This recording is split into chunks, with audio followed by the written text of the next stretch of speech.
This is the Lone Man on the Ridge, Episode 10, Change of Plans. Lisa's voice broke the silence from across the room. "Hey, is everything okay over there?" Jack stood frozen for a split second, then turned around. "Yeah," he answered, trying to sound casual. "I'm just trying to figure out what I need to bring in and what I can leave in the truck tonight." Matt watched him carefully, but didn't say anything. Jack stepped outside with Mr. Rogers close behind. The second the door closed, his face changed. The image of those tactical boots on Matt's feet kept flashing through his mind. He knew he had a serious problem. "I have no idea if they're armed. They could easily have had handguns tucked in their waistbands the whole time, or worse, with all those trips I took back and forth to the truck, one of them easily could have gone to the SUV to grab more weapons." Jack opened the back of the truck and began wrapping the 4 rifles in an old moving blanket. He stacked 2 large plastic totes on top of the blanket-wrapped rifles to help conceal them. Then he carried the heavy bundle back towards the building. Jack opened the door and nearly walked straight into Matt, who was standing just inside the doorway. "That looks pretty heavy," Matt said, eyeing the bundle in Jack's arms. "You need a hand with that?" "No," Jack quickly replied, his voice tighter than he wanted. "I got it." He brushed past Matt and carried the bundle into the old Dunkin Donuts storeroom, keeping his body between Matt and the rifles.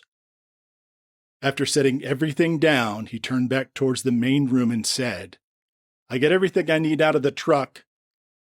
I think I'm going to get this stuff situated and try to get some sleep."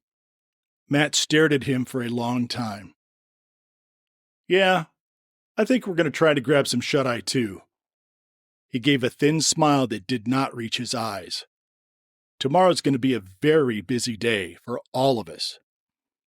Jack took care of the chickens first, making sure they had food and water for the night. He then got Mr. Rogers settled down beside him. Once everything was in place, he finally laid down on the cold tile floor. He rolled up his jacket to use as a pillow and quietly slid the Glock underneath it. He then slipped the earpiece into his right ear and turned on one of his handheld ham radios. He slowly started scanning through the frequencies. He was hoping to pick up any traffic from the Iron Hands, that group that had taken the Walmart up the road. If they were using ham or GMRS radios to communicate, he wanted to know. Jack laid still in the darkness, the low static of the radio in his ear. Every so often, he could hear the faint whispering coming from the back room where Matt and Lisa were staying. He could not make out any of the words, just the hushed tone of their voices. Eventually, exhaustion pulled him under for a few minutes. Jack was jolted awake by a clear male voice coming through his earpiece. "Checkpoint 3, this is base. You guys need any relief up there?" A different voice responded. "Negative, base. We're good for now. But Checkpoint 6 is asking if anyone can bring them an extra battery charger, and apparently their generator is running low on gas." "Copy that. I'll get someone up there with a charger and some fuel in the next little bit." Then the voice continued. "Hey, Matt, you got a copy? What's your status?" There was a short pause. Then Matt's voice came through, noticeably lower and more hushed than before. "We're good here, base. We do have a visitor. Male, traveling alone with the canine. He's got supplies, quite a bit of them, including fuel and livestock." Matt paused briefly, then continued in this same low tone. "I think it would be prudent if you sent 2 people down here to assist us with this situation." Base responded almost immediately. "Copy that, Matt. We can have 2 people to you within the hour. Report back if anything changes." Jack's heart hammered in his chest as the radio went silent. Less than an hour. At least 2 people were coming, and that changed everything. He lay perfectly still, mind racing. There was no way he was getting out of this quietly. He had too much gear inside now. The chickens, the rifles, the totes. Trying to sneak everything out without making noise was impossible. And after what Matt had just reported, there was no chance that Matt and Lisa were going to let their guard down. They knew reinforcements were coming. They'd be alert, and they would be waiting. Jack slowly reached under his jacket and wrapped his hand around the grip of the Glock. His mind was made up. Waiting was no longer an option.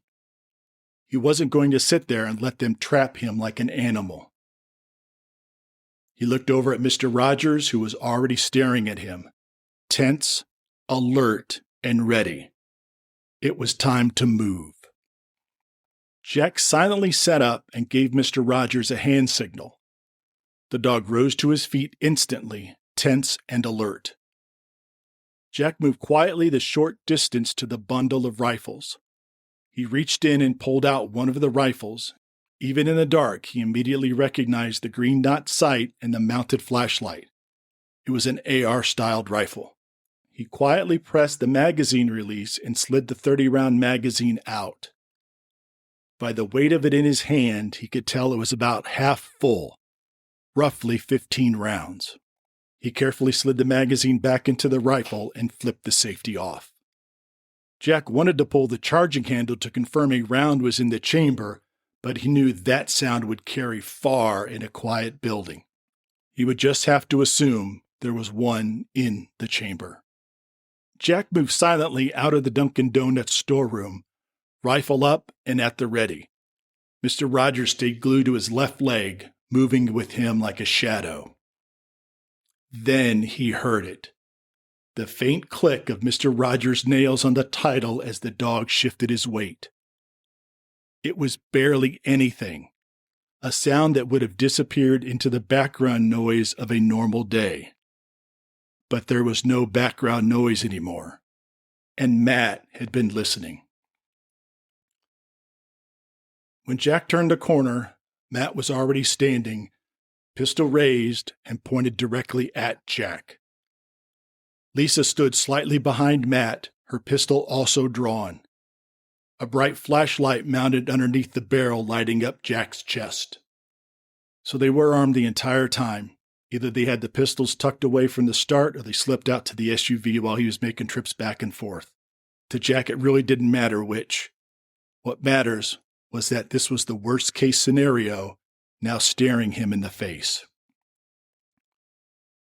For a long, deadly second, no one spoke. Jack kept the rifle shouldered, barrel pointed at Matt's chest. Mr. Rogers let out a deep, menacing growl. "I don't think so," Jack replied, his voice very calm. Mr. Rogers' growl grew louder, his body tensed and coiled beside Jack. Lisa's flashlight beam suddenly dropped from Jack's chest down to Mr. Rogers as the dog let out a deep, menacing growl. Lisa took an involuntary step back, clearly unnerved by the sound. Matt, however, remained cold and focused. His pistol never wavered from Jack's chest. He didn't flinch at Mr. Rogers' growl. The silence was thick and heavy. No one moved. Jack could see the fear in Lisa's eyes even in the dim light. The way her flashlight had dropped to point at Mr. Rogers told him everything. She was genuinely afraid of the dog. Matt, on the other hand, remained cold and focused. His pistol never wavered from Jack's chest. Suddenly, without warning, Matt fired. The gunshot was deafening in the small store. The round slammed into Jack's chest, knocking him backwards. He crashed hard into the wall and slid down to the floor. The moment Jack was hit, Mr. Rogers exploded forward with a savage snarl, launching himself directly at Matt. Lisa let out a terrified scream and fired, 5 wild shots in rapid succession, the muzzle flash lighting up the room like a strobe. Every round missed. The last pull of the trigger produced nothing but a dead click. She kept squeezing anyway, the empty gun clicking uselessly in her shaking hands. Jack remained slumped against the wall, gasping desperately for air. His chest felt like it had been crushed. He couldn't breathe. A brutal, crushing pain radiated across his entire chest. He clutched at his shirt with one hand, waiting for the warm, wet feeling of blood to soak through. But it never came. He thought to himself, "What the hell?" The crushing pain in his chest was intense, but there was no blood, no hole, no fatal wound. Then it hit him. The body armor. He put on his old body armor underneath a t-shirt right before leaving Asheville. He was alive. The shock of being shot hit Jack like a sledgehammer. The impact had completely knocked the wind out of him and left him momentarily disoriented and stunned. As his senses came back into focus, Jack's eyes widened. Matt was on his knees, screaming in pain, Mr. Rogers' jaws locked onto his forearm.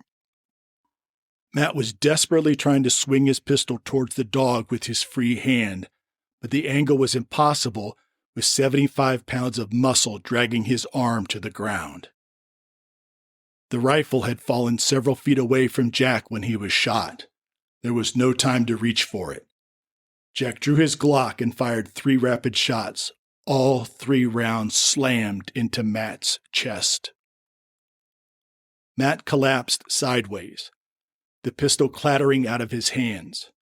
Jack crawled over, kicked the pistol across the room, then grabbed Mr. Rogers by the collar and used the dog's solid frame to pull himself to his feet. He was unsteady. His chest was still throbbing from the impact, but he managed to get upright. As soon as he was standing, he saw Lisa. She had already made it out of the front door and was running towards the SUV. She was just a few steps away from reaching the driver's door. Jack instantly knew he wasn't going to be able to reach her in time. He stood there for a split second, watching as Lisa reached the SUV and yanked the door open. There was no point in chasing her. The gunshots had been very loud. If the Iron Hands had people anywhere nearby, they would have heard the gunshots. And once Lisa reached the Walmart, she would tell them everything. Jack figured he had maybe 10 minutes, 15 tops. Jack looked down at Mr. Rogers, then back towards the store. "Change of plans, buddy. We're getting the hell out of Dodge. Right now." Jack moved as fast as he could. He threw all the gear, the rifle, and the chickens back into the truck with zero organization. The chickens were flapping and squawking loudly, clearly terrified from all the chaos. He didn't care. He slammed the tailgate shut, climbed into the driver's seat, and fired up the engine. The truck roared to life. That's when Jack noticed headlights coming from the exact direction he needed to go. A single vehicle moving down Twin Oaks, slowing as it approached to turn into the lot. The reinforcements have arrived. Jack killed the engine. He was parked behind the Dunkin, out of their line of sight. They'd be pulling in from the front on the Twin Oaks side. That meant the building was between him and them. They wouldn't see his truck until they came around the back. That gave Jack maybe 30 seconds. Jack grabbed the AR from where he tossed it onto the passenger seat. He stepped out of the truck quietly, leaving the door open. Mr. Rogers dropped out behind him, silent and low. He moved to the corner of the building and pressed his back against the brick. From here, he could see the edge of the lot where the vehicle would come around. He heard tires on gravel, doors opening, 2 voices talking low and urgent. They must have already known that something was wrong. Maybe Lisa had a chance to radio them, or maybe they heard the gunshots as they were coming in. Jack steadied his breathing. Footsteps on pavement, getting closer, moving towards the front door. One of them spoke just above a whisper. "Matt, Lisa, we're here." No answer. The footsteps stopped. "Something's wrong," the other voice said. "Front door's open." Jack heard the unmistakable sound of a rifle charging handle being racked. They were moving inside. Both of them. The second they crossed the threshold, Jack moved. He came around the corner fast, rifle up, and hit the flashlight. The beam cut through the darkness and lit up the parking lot and their vehicle. An older model SUV, doors still open, engine still running. No one outside. They were both in the building now, with Matt's body. Jack didn't hesitate. He sprinted to the truck, yanked the door shut, and fired up the engine.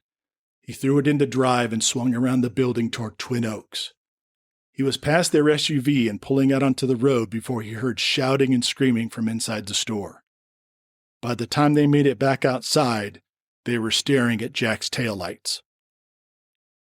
Jack did not look back. Jack drove hard for 10 minutes before he finally eased off the accelerator. No headlights behind him, no pursuit. Yet. He checked his mirrors again. Nothing. His chest was still throbbing, a deep, ugly ache that pulsed with every heartbeat. He reached under his shirt and pressed his fingers against the body armor. The round hit him center mass, just below the sternum. There would be a bruise the size of a softball by morning. But he was alive. He still had his truck, his dog, his gear, and his chickens. And the Iron Hands now knew his face, his truck description, and a dead member to answer for. Jack gripped the wheel and stared into the darkness ahead. He needed to get away from Johnson City and that Walmart as quickly as possible. After that, he'd have to find somewhere to lay low and figure out his next move. He looked over at Mr. Rogers. The dog was watching him, calm now, tongue out, ears forward. "Good boy," Jack said quietly. "Real good boy." Mr. Rogers' tail thumped twice against the seat. Behind them in the bed of the truck, a chicken let out a single indignant squawk. Despite everything, Jack almost smiled. This has been The Lone Man on the Ridge, Episode 10, Change of Plans.